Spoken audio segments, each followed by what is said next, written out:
कि वक्फ बोर्ड के चेयरमैन ने हिंदू समाज को भी 8 परिवारों को भी जगह दिया। हमने उनको समझाने का प्रयास किया कि भाई हमारे संविधान में, हमारे आइन में धर्म के आधार पे कोई भेदभाव नहीं है। समाज में कहीं ना भगवान न करे, अल्लाह न करे, ऊपर वाला न करे कि कहीं कुछ भेदभाव हो और समाज का ताना बाना बिगड़े। तो इसलिए समाज का, जिस समाज में इस तरह की बातें होंगी और इसके वजह से शांति भंग होगी तो समाज का विकास नहीं होगा। सरकार एक बड़ी चीज़ है, लेकिन ये संभव नहीं है समाज में कि एजुकेशन का सारा दारोमदार सिर्फ सरकार पे ही छोड़ देना। ये मेरा पर्सनल व्यक्तिगत मानना है। हम अपील करना चाहते हैं कि जब भी अभी जो स्टूडेंट क्रेडिट कार्ड है वो समाज के हर तबके के लिए है, समाज के हर वर्ग के लिए है। उनको जागरूक करने की ज़रूरत है, उनको बताने की ज़रूरत है। हमको इस बात की खुशी हो रही है कि जब हम यहाँ आए तो हमारे जानने वाले भी में अच्छे खासे अल्पसंख्यक समाज के लोग थे और ये हम चाहेंगे कि अल्पसंख्यक समाज में एक जागरूकता फैलाने की ज़रूरत है।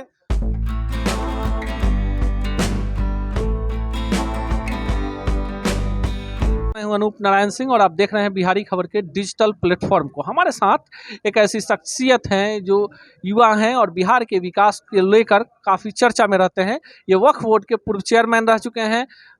बिहार के महाराजगंज, जो सिवान जिले में पड़ता है, एक लोकसभा क्षेत्र है, वहाँ के रहने वाले हैं। नाम है इरशाद अली आज़ाद। आइए इनसे जानते हैं कि बिहार के मौजूदा राजनीति में, बिहार के मौजूदा सामाजिक समीकरण में मुसलमानों को लेकर जिस तरह के प्रश्न आ रहे हैं उसमें क्या कुछ होने वाला है। देखिए, एक चीज़ हम आपको बताना चाहते हैं। चंद लोगों के वजह से किसी भी चीज़ को आप मानक नहीं मान सकते। हमारी जो समझ है, हमको जब मौका मिला तब वक्फ बोर्ड के ज़मीन पर लगभग 500 लोगों को बसाया गया और आपके प्रिंट मीडिया के लोगों ने फर्स्ट पेज पे ये लिखा कि वक्फ बोर्ड के चेयरमैन ने हिंदू समाज को भी 8 परिवारों को भी जगह दिया। हमने उनको समझाने का प्रयास किया कि भाई हमारे संविधान में, हमारे आइन में धर्म के आधार पे कोई भेदभाव नहीं है। तो एक बड़ा कन्फ्यूज़न रहा है। कुछ लोग सियासत में इस तरह का सियासत करते हैं, लेकिन हमारी ये सोच समझ है कि अच्छे लोग अगर पहल करें तो इन सारी बातों को कम वक्तों में इसको पाटा जा सकता है। मेरी ये भी सोच है कि समाज में कहीं ना भगवान न करे, अल्लाह न करे, ऊपर वाला न करे कि कहीं कुछ भेदभाव हो और समाज का ताना बाना बिगड़े। तो इसलिए समाज का, जिस समाज में इस तरह की बातें होंगी और इसके वजह से शांति भंग होगी तो समाज का विकास नहीं होगा। और ये हम अपने समाज के लोगों को ही बताने का प्रयास करते हैं कि एक दूसरे को समझने की ज़रूरत है। और जहाँ मेरा जन्म स्थल है वहाँ हमारे समुदाय के बहुत कम लोग हैं और हमको लगता है कि 200 वर्षों में आज तक किसी तरह के कोई मामला नहीं हुए हैं।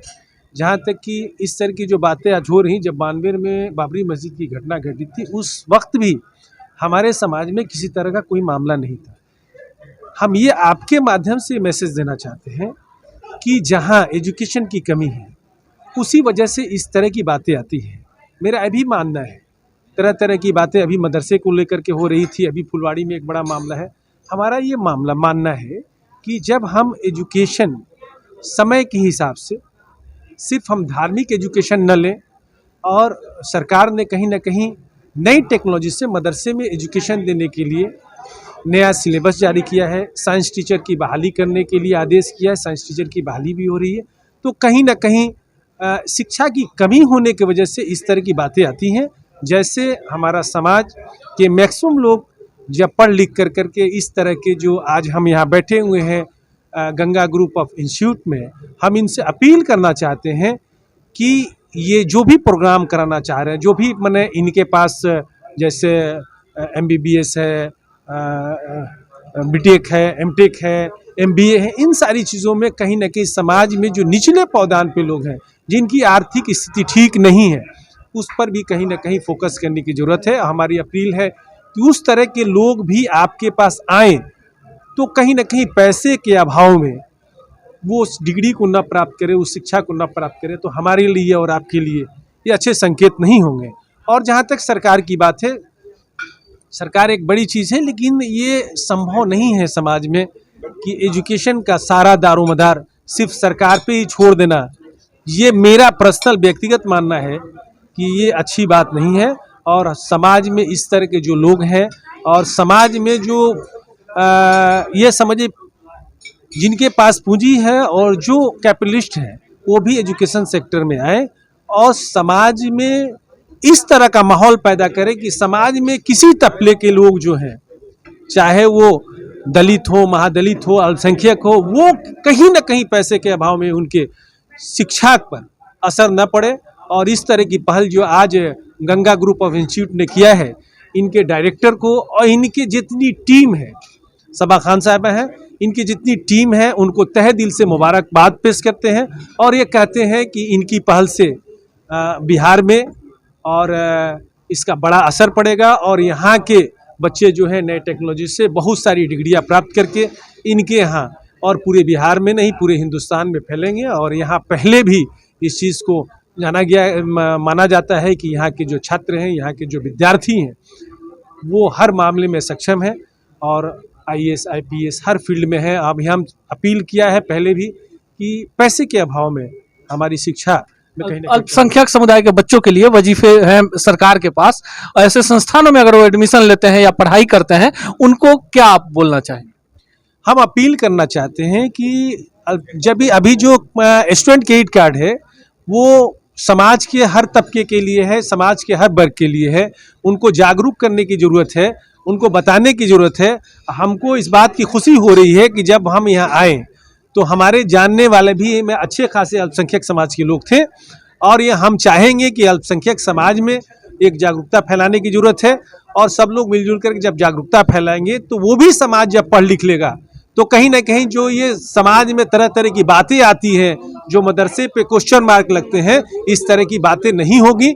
हम ये मानते हैं कि कहीं ना कहीं एजुकेशन की कमी के वजह से इस तरह के हालात पैदा होते हैं और इस तरह के क्वेश्चन मार्क लगते हैं। इसको हम समाज का मानक नहीं मान सकते हैं।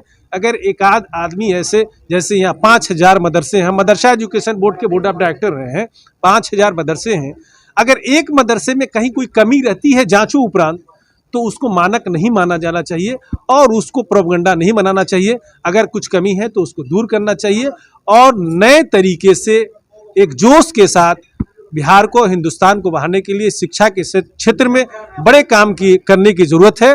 और ये टीम है जो सरकार का कहीं ना कहीं सहयोग कर रही है, इसके लिए मैं सब लोगों को सवाल देखिए, आपने बहुत बड़ा सवाल उठा दिया है कि मदरसों को लेकर बिहार में अब मीडिया में खबरें आती हैं, इस तरह की भ्रामक खबरें फैलाई जाती हैं कि जो विदेशी फंडिंग होती है कहीं ना कहीं आतंकवाद से प्रेरित होता है। चूंकि आप उन तमाम इलाकों में जाते हैं, आप लोगों को क्या जागरूक करना चाहेंगे? क्या सही में मदरसे जो हैं आतंक के विद्यालय हैं या शिक्षा का केंद्र है? क्यों बदनाम किया जा रहा है मदरसों को? देखिए, हम आपको बताना चाहते हैं, देखिए ये सारी बातें जो है ना, इसमें कहीं ना कहीं कोई दम नहीं है। 1905 से यहाँ मदरसा चल रहा है। जो पटना मेन टाउन में नवाब बहादुर रोड में 1905 में मदरसा कायम हुआ, जिसका रजिस्ट्रेशन नंबर 1 है, पूरे बिहार का पहला मदरसा है। और इस तरह की बातें आज तक नहीं आई है और जो बातें छन के आपके माध्यम से आ रही हैं वो जांच का विषय है। इसलिए किसी तरह की कोई अभी तक इस तरह की जांच रिपोर्ट नहीं आए हैं, सरकार के किसी तंत्र के जांच रिपोर्ट नहीं आए हैं कि कहीं ना कहीं विदेश से उसको फंडिंग है या इस तरह के कोई मामलात हैं। ये सिर्फ बातें हो रही हैं, लेकिन अगर जांचों उपरांत अगर इस तरह की बातें आएंगी और जिनके माध्यम से समाज में इस तरह का बढ़ावा देने का और समाज के ताना बाना को तोड़ने का काम जिस संस्था में इस तरह की करेगी, उसको कानूनी कार्रवाई से कड़ी सजा मिलनी चाहिए। ये हम आपके माध्यम से भी अपील करना चाहिए। चलिए, ये हैं इरशाद अली आजाद जी और इनका साफ मानना है कि तालीम, शिक्षा के माध्यम से ही लोगों की मानसिकता को बदला जा सकता है और शिक्षा वो हथियार है जो देश को एक सूत्र में बांधेगा। देश में तमाम तरह की जो बातें हो रही हैं वह शिक्षा के कारण हो रही है। देश एकजुट है, कहीं कोई इस तरह की बातें नहीं है जिस तरह की बातें सियासी लोगों के द्वारा फैलाई जा रही है। मिलेंगे किसी अन्य शख्सियत से इसी कार्यक्रम में, इसी चैनल पर। तब तक के लिए दीजिए विदा, नमस्कार।